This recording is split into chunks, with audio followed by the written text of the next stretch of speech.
So today I'm going to show you how I use a new tool that I recently got for fluting. So here's the tool.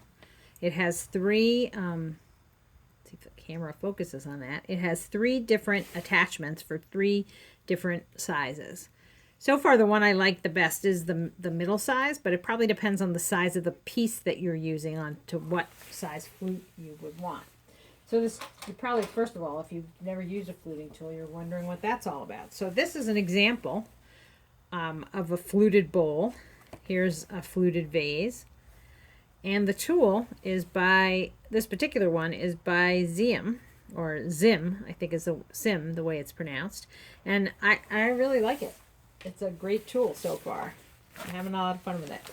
So today I'm going to throw a bowl that is going to have...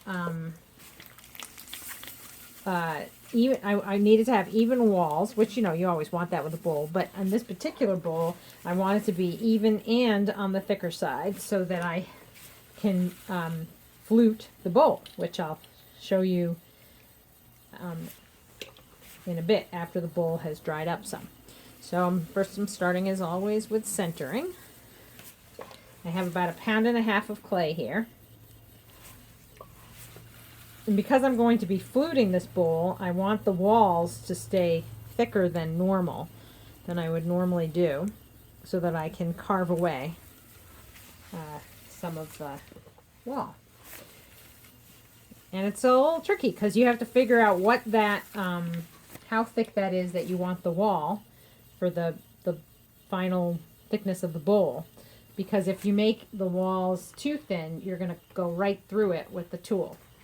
All right, so I'm going to open it up the way I normally do. And for this particular bowl, I'm actually not opening it up as far down as I would normally do because I want to have kind of a tall foot with this. So I'm going to do as I always do. I compress and maintain that curve initially.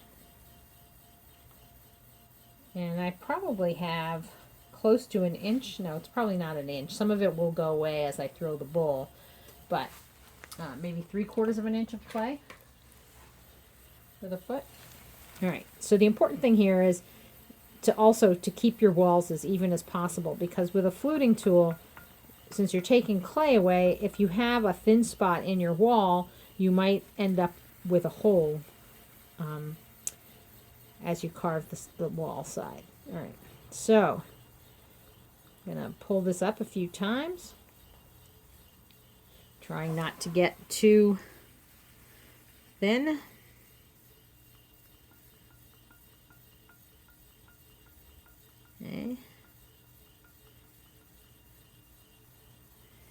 Okay. Then I'm going to open the bowl up using my favorite rib for opening, where I press out towards the rib. That helps to strengthen the walls because you're compressing it, which is great. And if your clay is soft, like this is a little bit soft, it helps you to be able to work with it longer, though this particular bowl is pretty fast to make, so not so much an issue, but it's a habit, and I like doing this. And you smooth out the wall too. But something that I'm going to do that's a little different, I've started doing, is I'm actually using the rib more on the inside also after I've opened it up. Since really the shaping of the bowl does come from the inside, and in this particular shape it works really well to use the rib on the inside. So I'm going down, opening it up, compressing the base, and then I'm going to go back to the outside because the shape that I'm trying to go for, I actually want the base to come out, the bottom of the bowl to come out more and have sort of a straighter wall than usual. It's kind of hard to describe, but I don't want the wall to be like a really big angle like this. I want it to be a more subtle angle so that it'll be easier for the fluting tool. Plus, I really like the shape after you flute the bowl when you have a tall foot. But you'll see that when I get to that part. All right, so now one more time. Compress the rim. So one thing you do need to think about though is that cabinet space is always at a minimum, it seems. Like no one ever seems to have enough cabinet space. So you don't want your bowls to have too straight a wall that they don't sit inside of each other. So for this, I make sure that this comes out so that another bowl would be able to sit in it. But I still want this out a little bit more here, so I'm going to push out there. And then one more from the inside, and then I'll show you what the bowl looks like from the inside. I don't know if you can see it at the angle now.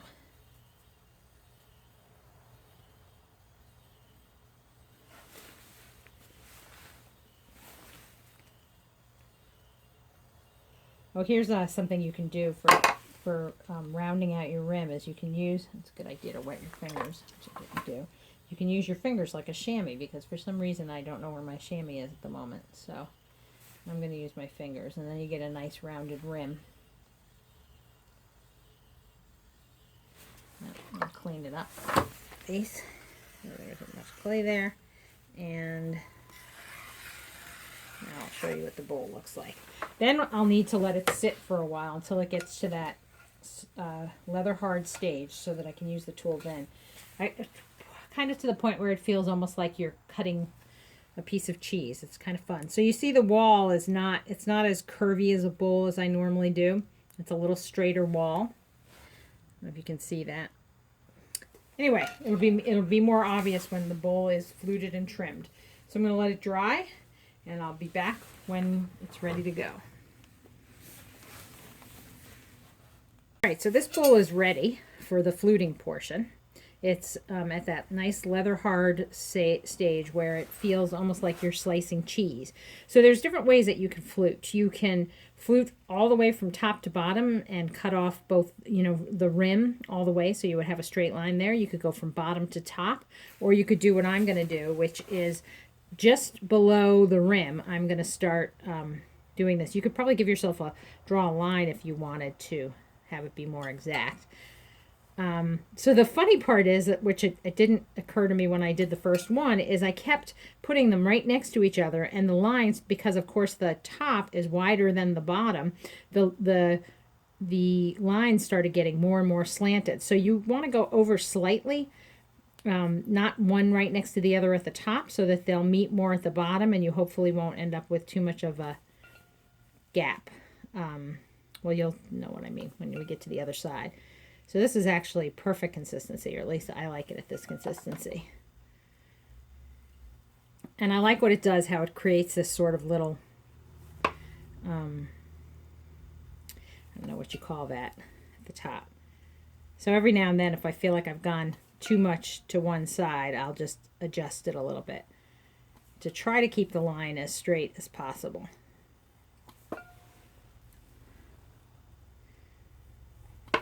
And you don't have to press all that hard. The tool is nice and sharp and goes through the clay really well. I've used other fluting tools. I've used wooden fluting tools, which are nice also. I don't know, this one just cuts really well, and it doesn't go, it kind of controls the deepness so you don't go too deep, which is good. So we're just going all the way around. You do this until you get to the where you meet on the other side. Truth is, I'm going all the way to the bottom, but it doesn't really matter because I'm going to trim from the bottom. So I really only have to go to about here because that's where I'm going to trim to, but it just seems easier to go all the way to the bottom. Oh, see, I'm getting a bit of a slant now, so I'm going to adjust a little to try to get it closer together, closer to being straight.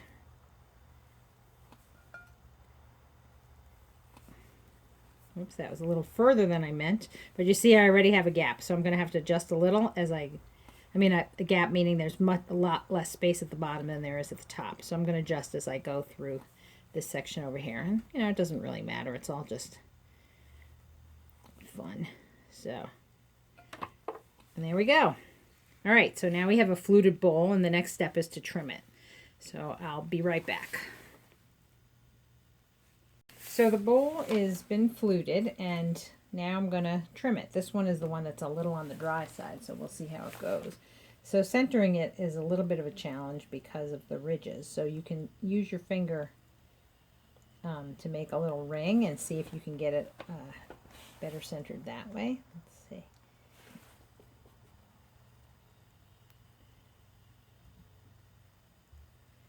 Okay. Looks pretty good. Let's see how it looks from here. Okay. Let's hope this works. I tried wetting the bottom a little bit to see if that will help.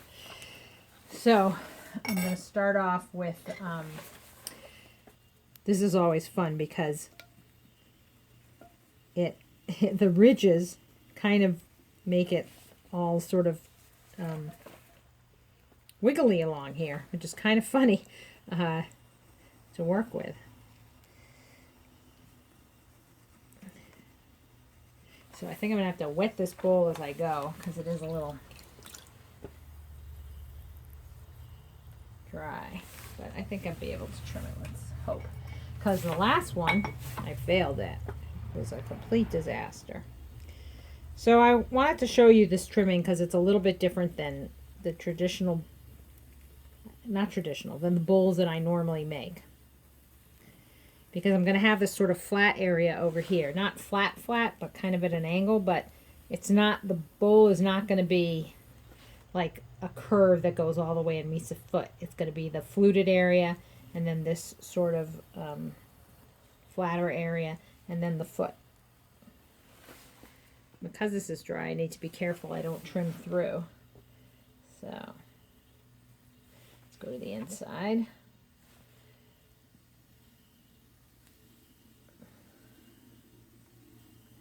Very dry. Not my favorite way to trim. Get a little more water in there.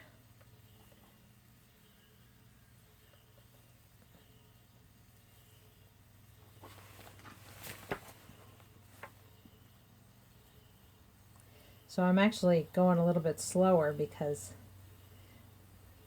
I feel like I have a little bit more control. Because when I go fast, it tends to catch on the clay and the whole bowl goes flying. Okay, let's see how we're doing. So just like with trimming a bowl that in the way that I normally do, you want the inside and the outside to be at about the same height. So right now this is lower than the inside. So that means that this part is still a little thicker than it needs to be. And you know, you do have to keep in mind the curve of the bowl. So it won't be completely the same thickness. Height, I mean, to get to the same thickness. Because there is a curve inside the bowl that means that this section is a little. Wow, that's really hard to explain. But you basically want the curve here to match the inside of the bowl. So you have to kind of remember what that looked like. I'm going to take away a little more clay because this foot's a little big.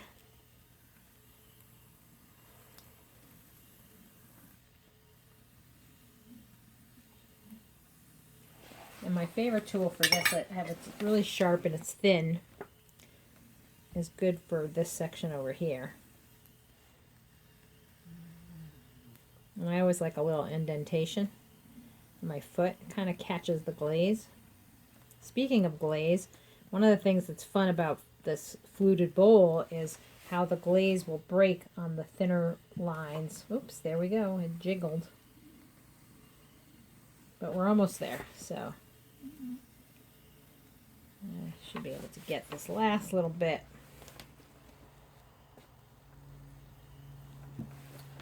Or not. Sorry, you're seeing not the best trimming. Now we're completely off. So let me get this back to center.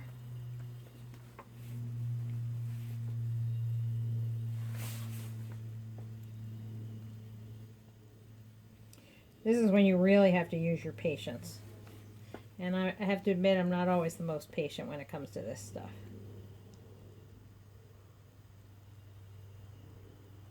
Okay, So I'm going to hold this down. There we go.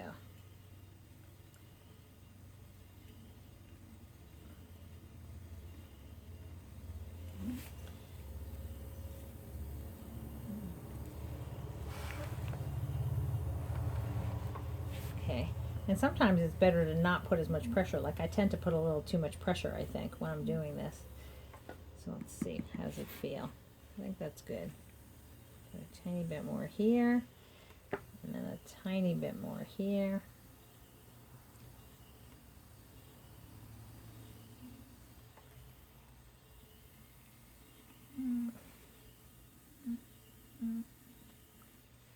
And it's a little shorter of a foot than I wanted it to be because of the dryness of the bowl. Let's do our little ring. Oops, now I lost my tool. Smooth that foot a little bit. It is a little uneven. Sometimes that's just the way it is. Let me show you the bowl. And there you go.